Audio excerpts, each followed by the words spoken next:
रात बहुत गहरी थी। आसमान पर तारे तो थे, लेकिन जैसे किसी की आंखों में आंसू हों और फिर भी मुस्कान न दिखे। ठीक वैसा ही सन्नाटा था।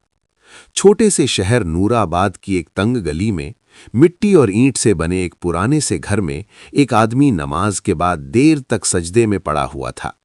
उसका नाम था सलमान। सलमान कोई बड़ा आदमी नहीं था, ना अमीर, ना मशहूर, ना ताकतवर। अगर कोई उसे देखता तो बस यही कहता, एक आम सा आदमी। लेकिन अल्लाह जानता था कि सलमान का दिल आम नहीं था। सलमान की उम्र करीब 35 साल थी। चेहरे पर थकान साफ दिखती थी।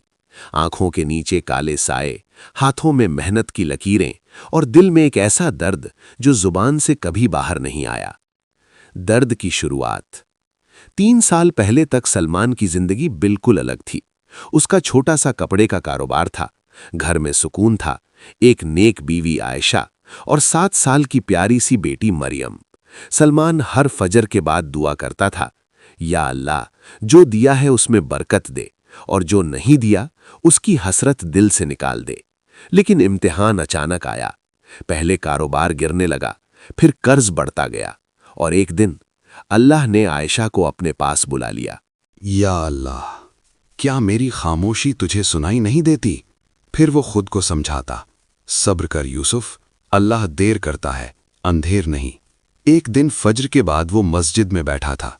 इमाम साहब कुरान पढ़ रहे थे। निश्चय ही हर मुश्किल के साथ आसानी है, ये शब्द यूसुफ के दिल में उतर गए। उसकी आंखें भर आईं।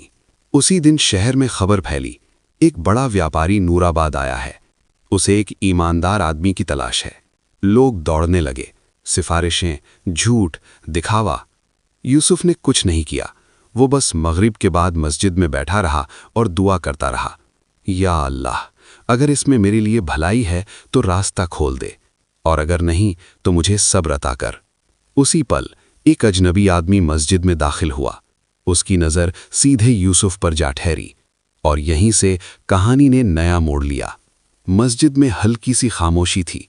नमाज के बाद लोग धीरे धीरे बाहर जा रहे थे। यूसुफ अभी भी वहीं बैठा था, नज़र झुकी हुई, होठों पर दुआ। उसी वक्त जिस अजनबी आदमी ने मस्जिद में कदम रखा था, वो धीरे धीरे यूसुफ की तरफ बढ़ा। उसका पहनावा सादा था, लेकिन चेहरे पर रौब और आंखों में तजुर्बा साफ झलक रहा था। उसने सलाम किया, अस्सलामु अलैकुम। यूसुफ ने सिर उठाकर जवाब दिया, वालेकुम अस्सलाम। अजनबी कुछ पल यूसुफ को देखता रहा, फिर बोला, लोग कहते हैं तुम बहुत ईमानदार हो। यूसुफ चौंक गया।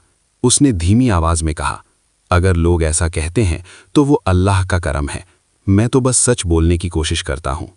अजनबी मुस्कुराया, वो यही सुनना चाहता था। उसने कहा, मेरा नाम अब्दुल रहीम है, मैं एक ताजिर हूं। उसने सलाम किया, अस्सलामु अलैकुम। यूसुफ ने सिर उठाकर जवाब दिया, वालेकुमुस्सलाम। अजनबी कुछ पल यूसुफ को देखता रहा, फिर बोला, लोग कहते हैं तुम बहुत ईमानदार हो। यूसुफ चौंक गया। उसने धीमी आवाज में कहा, अगर लोग ऐसा कहते हैं तो वो अल्लाह का करम है, मैं तो बस सच बोलने की कोशिश करता हूं। अजनबी मुस्कुराया, वो यही सुनना चाहता था। उसने कहा, मेरा नाम अब्दुल रहीम है, मैं एक ताजिर हूं। मुझे ऐसे आदमी की तलाश है जो नफे से ज्यादा अल्लाह से डरे। यूसुफ की आंखों में आंसू आ गए। मैं गरीब हूं, यूसुफ ने कहा, लेकिन बेईमान नहीं। अब्दुल रहीम ने सिर हिलाया, मुझे अमीर नहीं, अमीन चाहिए। अगले दिन यूसुफ को बाजार बुलाया गया। एक बड़ी दुकान, साफ सुथरी, माल से भरी हुई। अब्दुल रहीम ने कहा, यह दुकान तुम्हारे हवाले, न मुनाफे की जल्दबाजी, न धोखा, सिर्फ ईमानदारी। यूसुफ के हाथ कांप रहे थे।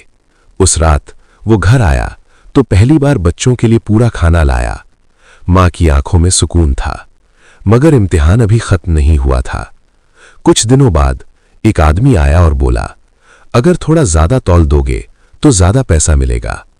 यूसुफ का दिल कांप उठा। वो जानता था यही असली परीक्षा है। उसने तराजू सीधा किया और कहा, रोजी अल्लाह देता है, धोखा नहीं। वो आदमी गुस्से में चला गया। शाम को सब कुछ बताने के बाद यूसुफ डरते डरते अब्दुल रहीम के पास गया।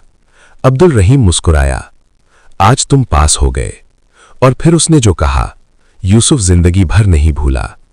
जिसने अल्लाह के लिए छोड़ा अल्लाह ने उससे बेहतर दिया। और उसी रात दुकान में ऐसी बरकत हुई कि लोग हैरान रह गए। प्यारे दोस्तों, उम्मीद करता हूं कि ये कहानी आपको पसंद आई होगी। अगर कहानी ने आपके दिल को छू लिया हो तो कमेंट्स में अपनी राय जरूर बताइएगा। वीडियो को लाइक कीजिए, शेयर कीजिए और हमारे चैनल को सब्सक्राइब करना मत भूलिएगा। अगली कहानी तक खुदा हाफिज। अल्लाह हम सभी को नेक रास्ते पर चलाए, आमीन। और 5 वक्त की नमाज पढ़ने की तौफीक अता फरमाए, आमीन।